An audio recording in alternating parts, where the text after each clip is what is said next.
Hey group, I hope everybody had a great weekend. It was nice seeing all of you in class. Justin, interestingly enough, the prompt is like an amazing thing. We're doing our competency projects for student personnel, and what our thing was community development. And when you were talking about the grad students and how they interact with student organizations, that's a really integral part of our jobs as graduate students and as staff members to be a facilitator of community or help facilitate community in some manner, not necessarily the primary catalyst for community. Uh, but hearing your prompt is really interesting because I think the first question I had was, why should it be awkward to do that? One of the things that we're taught and the things that I have noticed as a graduate student and as a student in general is to utilize your resources. The first question, first question that I thought to myself was, well, why is this person coming to me to gather this information? I understand that in this particular scenario, I'm the one that has the connection and probably could, discuss this in a non-volatile situation and be able to discern what's going on and to make sure that there is no real trouble. But why is this staff member coming to me and asking me for help like this? What are they not doing?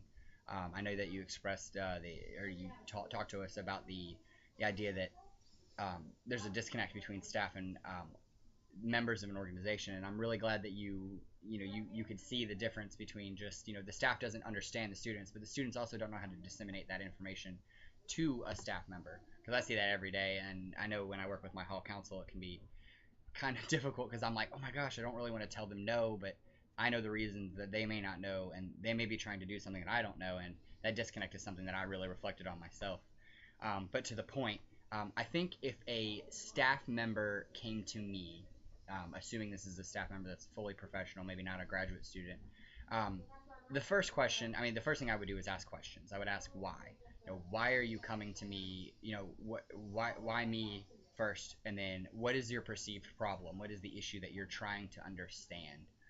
Just so that I can gain sort of a framework for what I'm looking for, if I'm looking for anything at all. Uh, and in that situation, if there's like, well, I think there's a problem, I don't know what it is, but there's been some tensions here, tensions there, then I can sort of put myself in the right mindset. This will also help me in being able to be covert so that I don't break my trust with that student organization. And I think that's where the awkward part comes in, and I'll discuss that later in my response. But I would probably the next question would be like, what would you do with this information? Because I don't want to be associated with negative consequences when I'm supposed to be a role model, or I'm just supposed to be, I'm there as a support person and not a person in that role of advising a student group.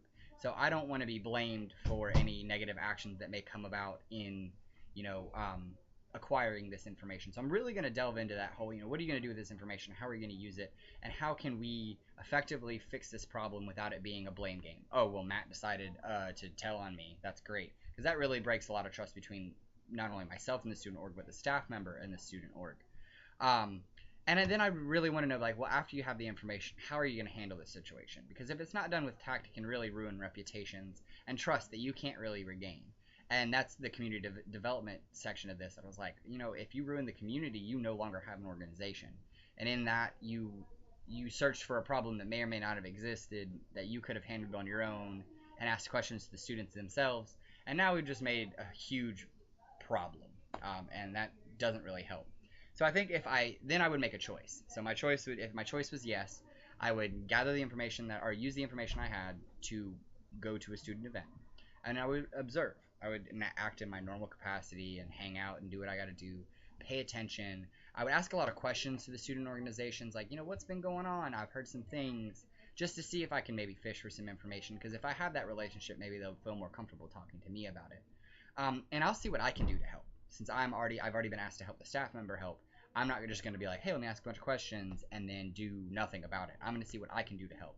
Because then maybe if I mitigate some of the issues or discuss some of the issues, I can bring that to the staff member, and then it's like, hey, you don't have to do as much work, and now you don't have to blame me for anything. And they know that I have come to help them because I noticed that there was a problem. So initially, it's not like, oh, somebody's hunting us. Somebody cares. Um, and then I would, see what oh, I already said that. So sorry, my notes are sitting here and I'm just saying things. Then my next step would be to report back, if I chose yes. In this, I would explain what I found, what my recommendations would be, because I would hope that if they valued my connection with the students, they would take my recommendation and value them equally. I would be very disappointed with any staff member that would take my information and then just use it to, just get someone in trouble or overreact to a situation when we're trying to be proactive instead of reactive in this situation. Um, I would also have a conversation with the staff member about, how could they handle this better in the future? How could they go about doing what I just did without having to get a third party involved? This way, we're not just giving a man a fish or giving a person a fish. We're teaching this person how to fish. Therefore, they don't have to call on me every time something happens. They can learn to do it on their own and build that connection so that there's not that disconnect.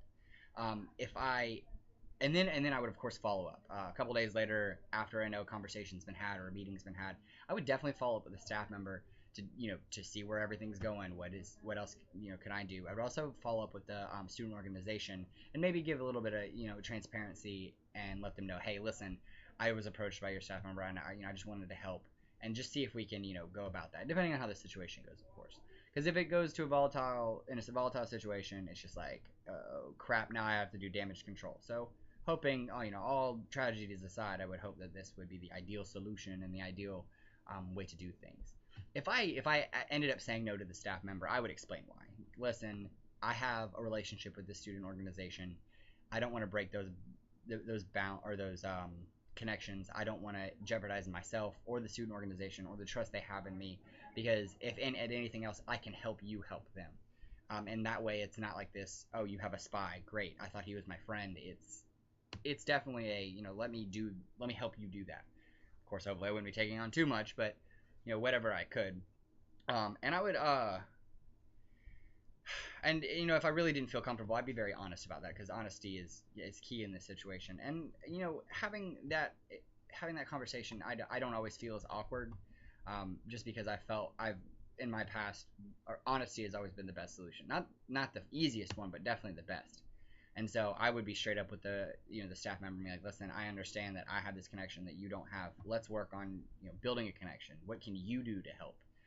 And it'd be kind of, I think the awkward part about that is, what if the staff member is at a higher level than me? And it's like, why am I telling him what to do? But with all of that, I feel like the situation could go so many different ways. But it was definitely a good prompt. It's a lot to talk about, and I think it's something that we face as graduate students and as staff members. We feel bad as an advisor, like, hey, why don't I have this connection that he does or she does? And we reach out to those people, initially to help us solve our problems with student orgs. But I think at the end of the day, those people are searching for help on themselves, and how can they, move forward, whether they say it or not, or they realize it or not. I feel like that's the deeper motivation. All right, well, that was 8 minutes, so thanks, guys. I will see you all in class on Thursday. Woo! Yeah! Hey, Dr. York.